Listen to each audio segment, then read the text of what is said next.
स्वागत है आप सभी का नालंदा यूनिवर्स 77 पर। दोस्तों, घटना चक्र का एक बहुत ही शानदार सीरीज स्टार्ट किया गया है। यह series UP PCS RO exam के लिए है। यह सीरीज दोस्तों यूपी पीएससी के द्वारा जो भी एग्जाम कराए जाते हैं उन सभी एग्जामों के लिए है। खास तौर पर यह सीरीज यूपी पीसीएस और आरओ के लिए है। दोस्तों, यह वीडियो आप आरओ के लिए साथ ही साथ यूपी पीसीएस के लिए देख सकते हैं। ये बहुत ही शानदार सीरीज है। जय हिंद, जय भारत। और नमस्कार दोस्तों, कैसे हैं आप सब। आज हम सब बात करने वाले हैं एंशिएंट हिस्ट्री के बारे में। और इससे पहले कई वीडियो अपलोड कर दिया गया, जाकर देख सकते हैं। आज का सवाल नंबर 1 है। यहाँ पर देख सकते हैं दोस्तों, सवाल नंबर 1 में 2 सूची दिया गया है। एक सूची में कुछ देवता के नाम है और दूसरी सूची में उनकी पहचान है। तो आपको ये बताना है कौन से देवता की कौन सी पहचान है। बहुत ज़्यादा आसान सवाल है, इसमें ज़्यादा आपको दिमाग लगाने की ज़रूरत नहीं है, काफ़ी आसान है फिलहाल, लेकिन उसका उत्तर हम लोग जरूर जानेंगे। ये यूपी से 2022 का सवाल है, देख लीजिए। इतना आसान सवाल 2022 में यूपी से पूछा जा चुका है। तो सवाल ऐसे भी आते हैं, इसलिए ध्यान देना। अब इसके उत्तर की बात करें दोस्तों, सबसे पहला नाम आता है ए यानी शिव। शिव का हो जाएगा संबंध 2 से यानी कि त्रिशूल से। बी में है विष्णु, इनका संबंध हो जाएगा चक्र से, जो कि है पॉइंट नंबर 1 से। सी में है गणेश, इनका संबंध हो जाएगा रस्सी या फंदा से। एक मिनट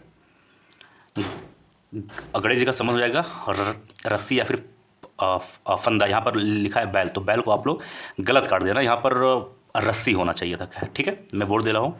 4 में होना चाहिए रस्सी और फंदा। और डी में है सरस्वती, तो इसका संबंध हो जाएगा वीणा से। तो काफ़ी आसान सा ये सवाल था, 2022 में पूछा जा चुका है। प्रश्न नंबर 2 में कहा गया है कि अर्धनारेश्वर मूर्ति में आधा शिव तथा आधा पार्वती प्रतीक है। तो ये किस चीज़ के प्रतीक है, ये पूछा गया है।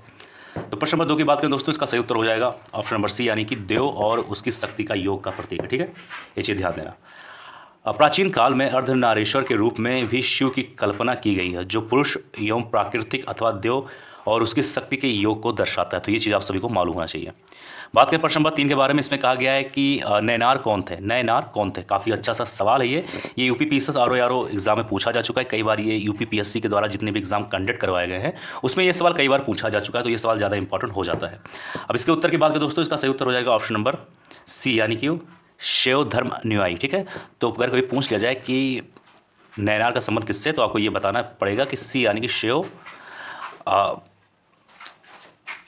धर्मानुयायी। ठीक है, ये चीज़ ध्यान देना।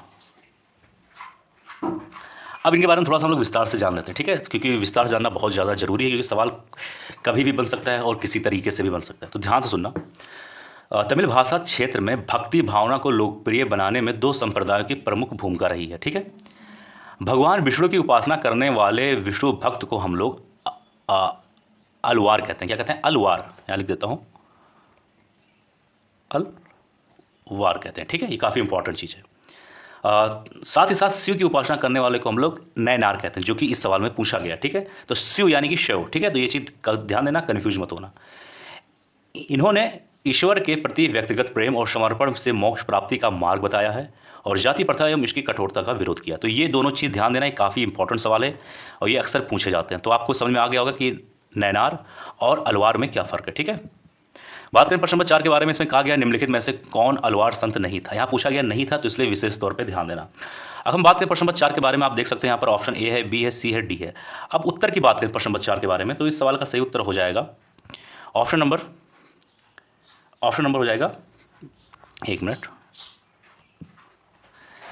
इस सवाल का सही उत्तर हो जाएगा ऑप्शन नंबर सी। लेकिन ऑप्शन नंबर सी में थोड़ा सा प्रिंटिंग मिस्टेक है, मैं यहाँ पर इसको सही जो इसका शब्द है वो लिख दे रहा हूँ। सी में होना चाहिए था तिरु ज्ञान। क्या होना चाहिए था, तिरु ज्ञान। ठीक है, तो इस सवाल में क्या पूछा गया था कि निम्नलिखित में से कौन सा अलवार संत नहीं है, तो क्या हो जाएगा सी वाला, यानी कि तिरु ज्ञान यहाँ होना चाहिए। तो ये जो है ये अलवार संत नहीं है। इसका मतलब क्या समझे आप, इसका मतलब जाहिर सी बात है कि अगर ये अलवार संत नहीं होंगे तो इसका मतलब ए, बी और डी अपने आप ही अलवार संत हो जाएंगे। ठीक है, तो ये चीज़ ध्यान देना। तो नैनार और हलवार में फ़र्क आप सभी को मालूम होगा, क्योंकि भी मैंने आप सभी को बताया है। प्रश्न नंबर 5 में पूछा गया है कि वासुदेव कृष्ण की पूजा सर्वप्रथम किसने प्रारंभ की। ये इंपॉर्टेंट सवाल हो जाता है। ठीक है, अगर इस सवाल के बारे में बात करें तो इसका सही उत्तर हो जाएगा ऑप्शन नंबर ए, यानी कि भागवतों ने। ठीक है, ये चीज़ ध्यान देना। अब इसके बारे में थोड़ा सा विस्तार से मैं बात करने जा रहा हूँ, थोड़ा ध्यान सुनना। वैष्णव धर्म का प्रारंभिक रूप भागवत धर्म के अंतर्गत देवकी पुत्र भगवान वासुदेव कृष्ण के पूजन में दर्शित होता है। वासुदेव जो कृष्ण का प्रारंभिक नाम था, अपारणी के युग में प्रचलित था ये नाम। ठीक है, उस युग में वासुदेव की उपासना करने वाले वासुदेवक यानी कि भागवत कहे जाते थे। तो ये चीज़ ध्यान देना, काफ़ी इंपॉर्टेंट सा ये पॉइंट है।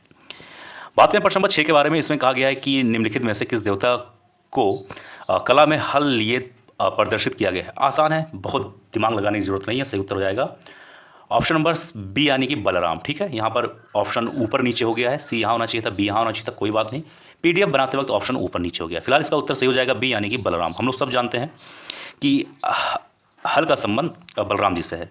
अब बात करें प्रश्न नंबर 7 के बारे में। इसमें कहा गया भागवत संप्रदाय में भक्त के रूपों की संख्या कितनी है। ठीक है,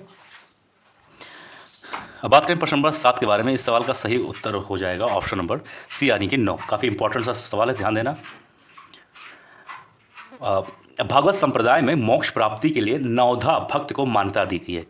एक चीज़ ध्यान देना, नवधा एक होता है नवधा भक्ति। ठीक है, तो भागवत संप्रदाय में नवधा भक्ति की जो है इसको काफ़ी ज़्यादा मान्यता दी गई है, क्योंकि इससे मोक्ष प्राप्ति के बारे में कहा गया। ठीक है, तो ये भी ध्यान देना। ठीक, बात करें प्रश्न नंबर 8 के बारे में। इसमें कहा गया भागवत धर्म से संबंधित प्राचीनतम अभिलेखीय साक्ष्य हैं। इस सवाल का सही उत्तर हो जाएगा ऑप्शन नंबर बी, हेलियोडोरस का बेशनगर अभिलेख। ठीक है, यहाँ पर देख सकते हैं आप ऑप्शन नंबर बी में। ठीक है, ऑप्शन नंबर सी भी है, डी भी है, लेकिन सही उत्तर हो जाएगा ऑप्शन नंबर बी, इसलिए इसको ध्यान देना, काफ़ी इंपॉर्टेंट सा ये सवाल है। ठीक है, बात करें प्रश्न नंबर 9 के बारे में। इसमें कहा गया है कि विष्णु के किस अवतार को सागर से पृथ्वी का उद्धार करते हुए अंकित किया जाता है। काफ़ी आसान सा ये सवाल है, ज़्यादा हार्ड नहीं है। ठीक है, ये कई बार सवाल पूछा जा चुका है यूपीपीएससी के एग्जाम में, तो ये चीज़ इंपॉर्टेंट हो जाता है। इसके बारे में सही उत्तर के बारे में बात करें, सही उत्तर हो जाएगा ऑप्शन नंबर बी यानी कि वराह अवतार। ठीक है, अब इसके बारे में थोड़ा ध्यान सुनना। भगवान विष्णु ने दैत्यराज